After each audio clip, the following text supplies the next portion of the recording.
विज्ञान भवन में सरकार से वार्ता के बाद जब कृषि मंत्री ने कहा कि आप चाहे तो अदालत चले जाएं, तो हमारे सभी नेतागण ने बहुत स्पष्ट शब्दों में कहा कि हम अदालत नहीं जाएंगे। इस बात के लिए भी हमारी लीडरशिप को बहुत बहुत धन्यवाद। ये इसलिए जरूरी है साथियों, इससे दो चीजें सामने आती हैं, आप समझने की कोशिश करें। अगर हमारी लीडरशिप ये कह रही है हम अदालत नहीं जाएंगे, तो इसका मतलब यह है इस देश की अदालतें देश की जो जनता है उसका भरोसा खो चुकी है। इस देश की अदालतें अब इस काम की नहीं है कि उनके पास किसी बात को लेकर जाया जाए। यह घोषणा कल हो गई है। और दूसरा, जो सरकार अपने आप को बहुत चतुर समझती है और इस कानून और अदालत के पचड़े में हमें फंसाना चाहती है, उस जाल में हमें फंसाना चाहती है, हमारे नेता उस जाल को भी समझ रहे हैं और उन्होंने उस जाल को पूरी तरह से काट दिया, उसमें फंसे नहीं। इस चीज को समझना जरूरी है साथियों। हम क्यों जाएंगे साथियों अदालत? हमें क्या जरूरत है? इस देश की अदालत को संविधान ने पूरा अधिकार दिया है। अनुच्छेद 142 के तहत सरकार, इसको सुप्रीम कोर्ट को पूरा अधिकार है। आप सुमोटो एक्शन ले सकते हैं। आपके पास में पिटीशन ऑलरेडी पड़ी है, आप डिसाइड कर दीजिए उसे। अगर आप न्याय करेंगे सर झुका के मानेंगे, और अगर आप अन्याय करेंगे तो सीना तान के सर ऊंचा करके सामने खड़े रहेंगे, और जब तक कानून वापस नहीं होंगे ऐसे ही लड़ते रहेंगे। आप कोई हमारे अन्नदाता थोड़ी हैं, माई बाप थोड़े हैं आप। क्योंकि हम जानते हैं बाबरी मस्जिद में आपने न्याय नहीं किया, अन्याय किया, सबको मालूम है। इसलिए आप न्याय करेंगे तो मानेंगे, अन्याय करेंगे तो किसी कीमत पर भी नहीं मानेंगे। ये सबको समझ में आना चाहिए। दूसरी बात, माननीय प्रधानमंत्री दो बातें बहुत कहते हैं। आज उन्हीं दो बातों पर बताऊंगा, क्योंकि अगर मैं पूरी बात समझाऊं मुझे कोई दिक्कत नहीं है, पर कम से कम 2 घंटे लग जाएंगे। और ये समय सभी साथियों को समय देने का है, क्योंकि जो साथी इस आंदोलन को सहयोग करने आ रहे हैं, जहां से भी आ रहे हैं, मंच से उनका सम्मान होना चाहिए, उन्हें भी मौका मिलना चाहिए। इसलिए केवल 2 बातें आज आपको बताऊंगा। मीडिया में आप सुनते रहते हैं, मैं लगातार बताता रहता हूं। 2 बातें यह है साथियों, मोदी जी कह रहे हैं विपक्ष इनको गुमराह कर रहा है, ये किसान गुमराह है। तो मैं ये कहना चाहता हूं मोदी जी, जिस विपक्ष को आपने समाप्त कर दिया, जो विपक्ष बेमौत इस देश में मर चुका है, वो विपक्ष क्या गुमराह करेगा? हाँ, रही बात ये, हकीकत ये है, इस देश की तमाम जनता को अगर कोई गुमराह कर रहा है तो वो है स्वयं प्रधानमंत्री नरेंद्र मोदी और उनकी पूरी कैबिनेट, बीजेपी और आरएसएस। और मैं ये प्रमाण सहित बताऊंगा आपको कैसे वो गुमराह कर रहे हैं।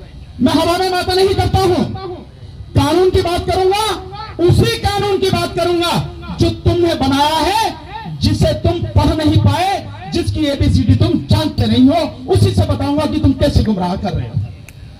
ये जो कानून है, एग्रीमेंट वाला कानून, जो किसान के और व्यापारी के बीच में एग्रीमेंट होना तो ये चाहिए कि माननीय प्रधानमंत्री जी को जब वो मन की बात करते हैं, आप सब जानते हैं, ऐसा तो कोई नहीं जो नहीं जानता हो, दुनिया में सबको जानते हैं। माननीय प्रधानमंत्री जी की मन की बात इस देश के संविधान में जो 22 भाषाओं को मान्यता है, उन 22 भाषाओं में उनके मन की बात का अनुवाद होता है और ट्रांसलेटेड उनका प्रसारण होता है। तो क्या आपको नहीं चाहिए था कि जो कानून आपने बनाए हैं, वो 3 कानून, एक कानून जिसमें संशोधन किया है जो है इसेंशियल कमोडिटीज एक्ट, आवश्यक वस्तु अधिनियम, वो तो 1.5 पेज का है, वो 1.5 पेज का ट्रांसलेट आप करवा दीजिए सभी भाषाओं में। साथ में जो एग्रीमेंट वाला कानून है वो 11 पेज का है, 25 धाराएं हैं कुल, उसमें और भी कुछ नहीं है। उसका आप अनुवाद कराइए। और जो आपका निजी मंडियां स्थापित करने का है वो कानून 10 पेज का है, उसमें 20 धाराएं हैं, तो ये कुल 23 पेज का कानून, इसको भारत की सभी 22 भाषाओं में अनुवाद करा के आप देश के हर गली में, हर गांव में, शहर में, हर घर में पहुंचा क्यों नहीं देते हैं? हर यूनिवर्सिटी में पहुंचा क्यों नहीं देते हैं? हर अदालत के सामने रख क्यों नहीं देते हैं? आपको दिक्कत क्या है? लेकिन आपके मन में चोर है, क्योंकि झूठ बोलने में आप जैसा दुनिया में कोई नहीं है। इसलिए आप उस कानून को लोगों को बताना नहीं चाहते। मोदी जी कहते हैं कानून बहुत बढ़िया। अच्छा, क्या है ये कानून? उसका पता नहीं है, उसका पता नहीं मोदी जी को। तो मैं बताता हूं कानून क्या है। जो एग्रीमेंट वाला कानून है, उस कानून की धारा 3 यानी सेक्शन 3 आप उसको पढ़िए। उस धारा 3 में लिखा है कि व्यापारी के और किसान के बीच में जो एग्रीमेंट होगा, आप सब इसको ध्यान से सुनिए, समझिए। मन में कोई सवाल हो तो मैं यही हूं, आपके सवाल का जवाब दिए बिना यहां से मैं जाऊंगा नहीं, ध्यान रखिए आप। तो जो सेक्शन 3 है वो कहता है किसान के और व्यापारी के बीच में एग्रीमेंट होगा। और एग्रीमेंट में क्या क्या लिखा जाएगा? नंबर 1, जो फसल किसान को बोनी है उस फसल के विषय में लिखा जाएगा, ये फसल किसान उगाएगा। उस फसल की क्वालिटी क्या होगी, उसका ग्रेड क्या होगा, उसका स्टैंडर्ड क्या होगा, ये उसमें लिखा जाएगा। ये कानून में लिखा है, मैं नहीं कह रहा हूं, कानून में लिखा है। और फिर इस सब के लिए कोई रास्ता भी हमारे लिए नहीं छोड़ा किसान के लिए। कहा है इस सब के लिए जो फसल वो बोएगा, इसके लिए बीज कौन देगा? वो व्यापारी। खाद कौन देगा? वो व्यापारी। मशीन कौन देगा? वो व्यापारी। और इसके लिए कीटनाशक कौन देगा? वो व्यापारी। टेक्नोलॉजी कौन देगा? वो व्यापारी। हमारे पास ये रास्ता भी नहीं है कि किसी और से बीज खरीद लें, किसी और दुकान से खाद खरीद लें, कहीं से कोई मशीन ले लें, किराए पे ट्रैक्टर ले लें, कुछ नहीं। ये बंदिश है कि वही व्यक्ति ये सारी चीजें देगा। अब मैं आपसे पूछता हूं, आप सारे के सारे लोग इसी देश के निवासी हैं, हर कोई पूछे भाई, कोई व्यापारी जब हमें कोई चीज देगा तो क्या हमारे हिसाब से देगा, हमारी कीमत पर देगा, या अपने हिसाब से देगा और अपनी कीमत पर देगा? केवल इस देश में किसान ही है जो फसल वो उगाता है उसकी कीमत वो तय नहीं करता है। तय कौन करता है? या तो सरकार करती है जो एमएसपी डिसाइड करती है, उसे भी दिला नहीं पाती, और या फिर वो व्यापारी करता है जो व्यापारी हमसे सामान खरीदता है, हमारी हर चीज की कीमत वो तय करता है, और अपनी हर चीज की उसकी व्यापारी तय करता, उसकी सरकार भी तय नहीं करती, उसकी एमएसपी तय नहीं होती।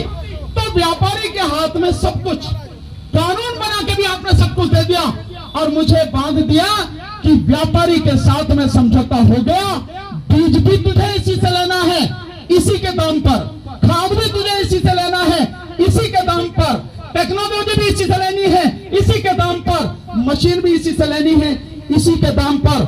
और भैया उसमें जो तेरा और इसका फसल की कीमत तय हो जाएगी, उस कीमत के अलग तुम कोई डिमांड नहीं कर सकते। अब मैं आपसे ये सवाल आपके सामने रखना चाहता हूं, हर व्यक्ति के सामने रखना चाहता हूं, जरा सोचे, जब कीमत तय हो गई व्यापारी के और किसान के बीच में, तो सरकार जो एमएसपी का राग लाप रही है, एमएसपी का क्या मतलब रह गया? आप बताएंगे मुझे, एमएसपी का क्या मतलब रह गया? क्योंकि कीमत तो व्यापारी का और किसान के बीच में तय हो गई, और कानून में यह नहीं लिखा कि कोई भी व्यापारी एमएसपी से कम पे किसान से फसल की कीमत तय नहीं करेगा, कहीं नहीं लिखा। तो मतलब ये हो गया कि आपकी एमएसपी अगर आप लिखित में भी दे दें तो भी इन कानूनों को रहते हुए उस एमएसपी का कोई मतलब नहीं।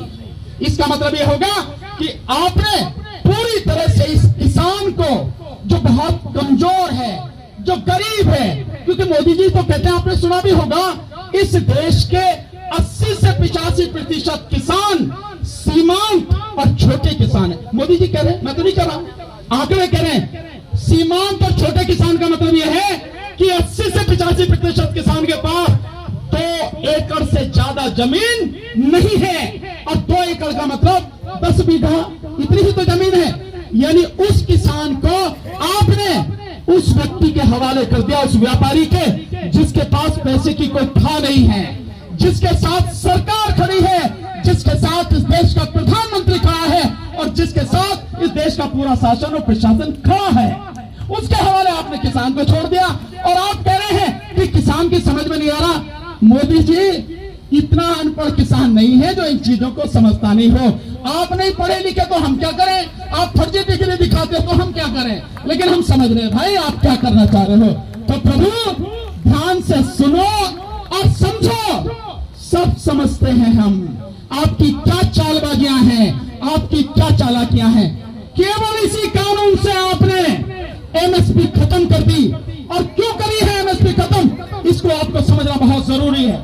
हर किसी को वो इसलिए खत्म करी है, 2017 में नीति आयोग, आप जानते हैं कि मोदी जी के आने से पहले नीति आयोग योजना आयोग हुआ करता था। योजना आयोग को बदल के नीति आयोग कर दिया गया। और नीति आयोग में सरकार के जो सलाहकार थे सुब्रमण्यम, उन्होंने कहा था सरकार को एमएसपी से और ये फसल खरीदने से बाहर निकलना चाहिए। राशन वाले काम से PDS system, public distribution system, यानी राशन की जो इस देश में 5 लाख दुकानें हैं, उनसे बाहर निकल जाना चाहिए। तो आपने बढ़िया रास्ता अपनाया कि आपने एमएसपी से बाहर निकलने के लिए आप ये कानून आराम से लेके आए और किसानों को उन लोगों के हवाले छोड़ दिया जो इस देश के विषय में नहीं सोचते, जो सिर्फ अपने ही मुनाफे के विषय में सोचते हैं। इसलिए साथियों, अब मैं आपसे पूछता हूं, गुमराह कौन कर रहा है? माननीय प्रधानमंत्री, ये हम लोग, ये विपक्ष जो खत्म हो चुका है, मर चुका है, कौन गुमराह कर रहा है? केवल और केवल माननीय प्रधानमंत्री नरेंद्र मोदी और उनकी पूरी टीम, बीजेपी और आरएसएस और इनके जो दलाल हैं, यही सब गुमराह कर रहे हैं। और इस गुमराह करने के लिए एक तरीका और उन्होंने अपनाया है कि जो कुछ प्यादे खड़े कर लिए हैं, आपने देखा ना अभी जो उनके आए कि किसानों से मीटिंग कर रहे हैं, किसान संगठनों से। और जब उन किसान संगठनों की पता लगी तो आपको पता लगा 20 दिसंबर 2020 को कृषि मंत्री के साथ मीटिंग करने वाले किसान संगठन, उनका रजिस्ट्रेशन ही दिसंबर में हुआ है। आप समझ रहे हैं सारी चीजें। तो ये जो चालाकियां कर रही है, हम सब समझ रहे हैं, आपके झांसे में आने वाले नहीं है। अब आपसे एक बात और जो मैं बताना समझता हूं आपको जरूरी है। एक मैंने बता दिया कि गुमराह कौन कर रहा है, क्योंकि एक एक सेक्शन पर ही बहुत बातें कहनी पड़ती है, समय लगता है। और मैं मानता हूं कि समय और साथियों को भी मिलना चाहिए। अब दूसरी बात पे आ रहा हूं। गुमराह प्रधानमंत्री कर रहे हैं। दूसरा, प्रधानमंत्री कह रहे हैं 2022 तक। आप सारे के सारे समझदार लोग हैं, इतना तो समझते ही हैं, जोड़ घटा तो समझते ही हैं आप। प्रधानमंत्री कहते हैं 2022 तक इस देश के किसानों की आय दुगनी करनी है। और मैं आपको कह रहा हूं कि माननीय प्रधानमंत्री जी, जो इस देश के चंद उद्योगपति हैं, उनकी चौखट को जो वो सलाम करते हैं, उन उद्योगपतियों की माननीय प्रधानमंत्री जिस तरह से गुलामी कर रहे हैं, 2022 तक किसान की आय दुगनी की तो बात छोड़िए, जो है वो भी आय उसकी रहने वाली नहीं है। और मैं आपको अब सिद्ध करके दिखाता हूं कि कैसे नहीं रहनी है। अभी मैंने आपको बताया कि किसान को उसकी मर्जी नहीं है कुछ भी, उसकी मर्जी पूरी तरह से सिर्फ जो उद्योगपति है, जो व्यापारी, उस पर निर्भर है। तो जो व्यापारी अपनी शर्त पर उसे खाद, बीज, मशीन, टेक्नोलॉजी, पेस्टिसाइड देगा, अपनी कीमत पर लेगा ना, हम कहीं से चाहे भी तो ले नहीं सकते। और एमएसपी तो अभी नहीं मिल रही, और तब तो एमएसपी का मतलब ही नहीं है। तो साथियों, खेती में जो लागत है वो बढ़ेगी या घटेगी? बढ़ेगी ना। और मोदी जी ने जो डीजल है उसको 74-75 रुपए कर दिया है। यही जो डीजल है, जो ये सरकार थी, इसके सरकार के आने से पहले 38 और 40 रुपए था।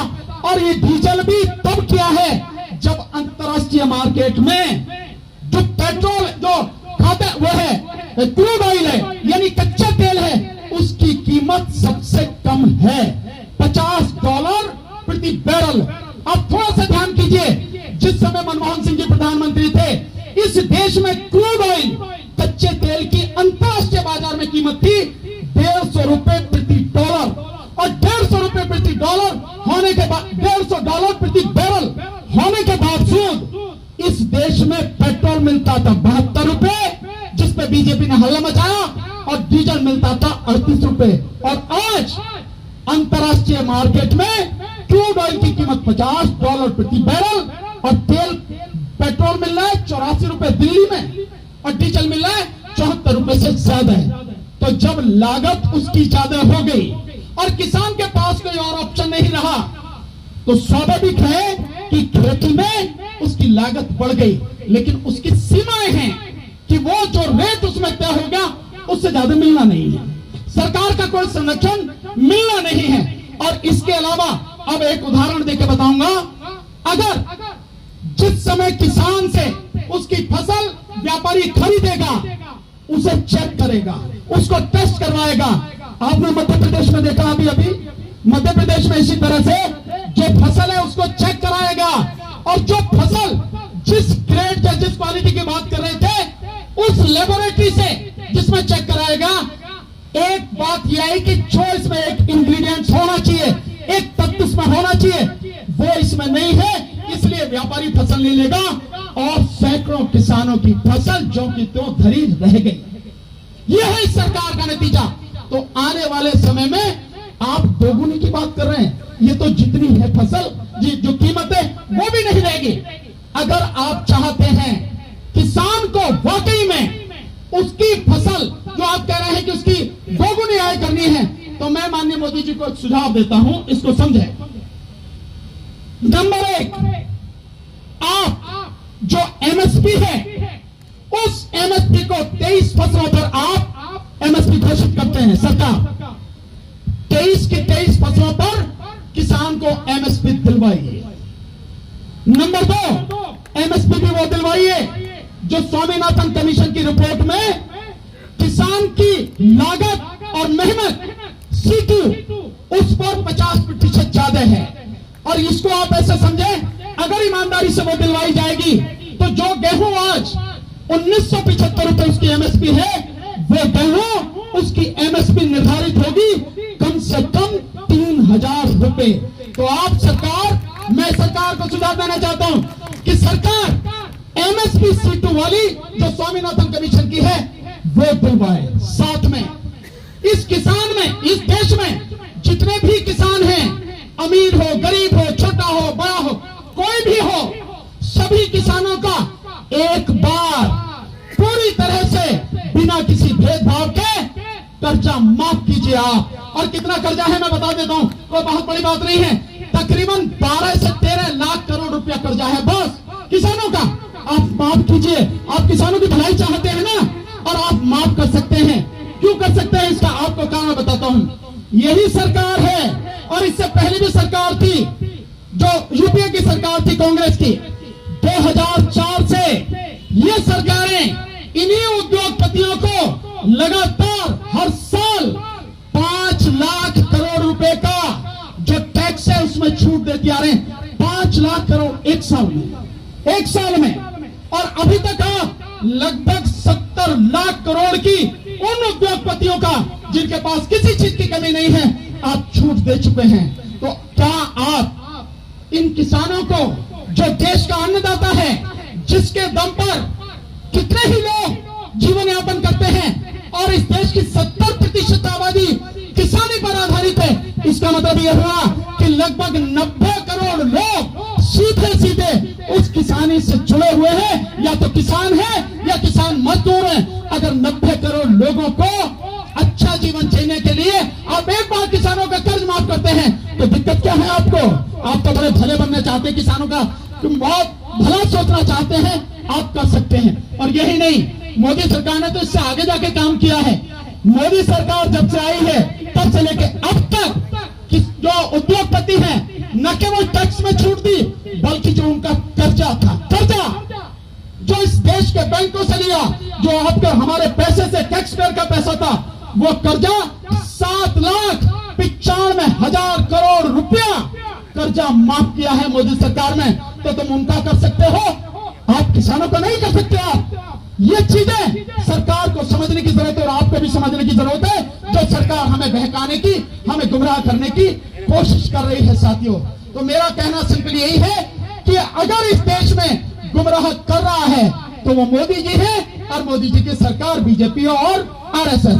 और इसके साथ किसानों की आज दुगनी तो बात छोड़ दीजिए, जितनी है वो भी नहीं रहेगी और पूरा देश गुलामी के भयानक दलदल में डूब जाएगा। इसलिए हमारी लड़ाई छोटी लड़ाई नहीं है, देश को बचाने की लड़ाई है, देश के इस जनता को बचाने की लड़ाई है, अमीर गरीब सबकी लड़ाई है। और इसलिए मैं बार बार सबसे निवेदन करता हूं, इस मंच के माध्यम से मैं निवेदन करना चाहता हूं, साथियों, जो भी लोग, जहां तक भी मेरी यह बात पहुंचे और जितने भी लोग यहां हैं उनसे निवेदन करूंगा इसको पहुंचाएं। इस आंदोलन में हर व्यक्ति को भाग लेना चाहिए। हफ्ते में कम से कम एक दिन इस आंदोलन के लिए देना ही होगा। कोई इसमें किसी तरह की कोताही नहीं, एक दिन हफ्ते में दीजिए। हम कितना ही समय बर्बाद कर देते हैं, जो सोशल मीडिया है उस पर हम कितना समय बर्बाद करते हैं, कई बार ताश खेलते में, पिक्चरें देखते में, मौज मस्ती में। क्या आप एक हफ्ते में एक दिन नहीं दे सकते देश को बचाने के लिए, देश के अन्नदाता के साथ संघर्ष, कंधे से कंधा मिलाकर संघर्ष करने के लिए, अपनी आने वाली पीढ़ी को बचाने के लिए देना होगा। अन्यथा अगर ये सरकार अपने काले कारनामों में सफल हो गई तो तुम्हें माफी मांगने का भी मौका नहीं मिलेगा। इसलिए हफ्ते में एक दिन जरूर दीजिए। और साथ में जो 3 लोग हैं, अंबानी, अडानी और लाला रामदेव, इन तीनों के जो उत्पादन हैं उनका पूरी तरह से बहिष्कार करना होगा। जहां भी रिलायंस का चिन्ह देखो उस दुकान को समझो है ही नहीं देश में।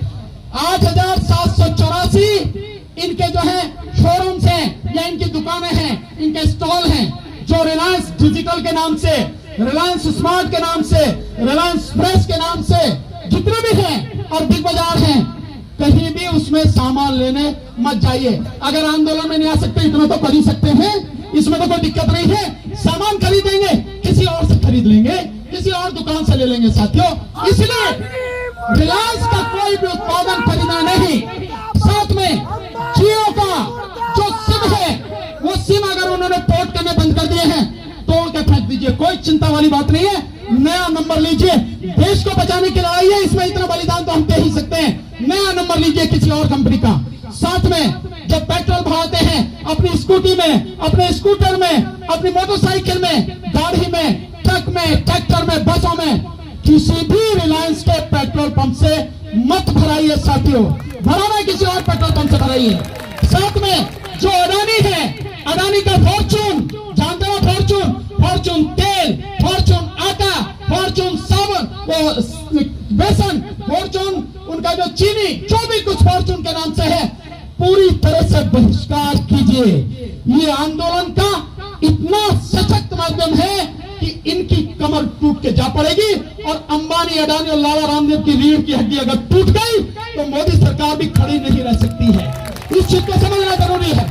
साथ में साथियों, जो लाला रामदेव है उसका पतंजलि उत्पादन, पतंजलि और रुचि सोया का जो तेल है, आप जानते हैं कैसा खेल होता है, लोगों को पता नहीं होती।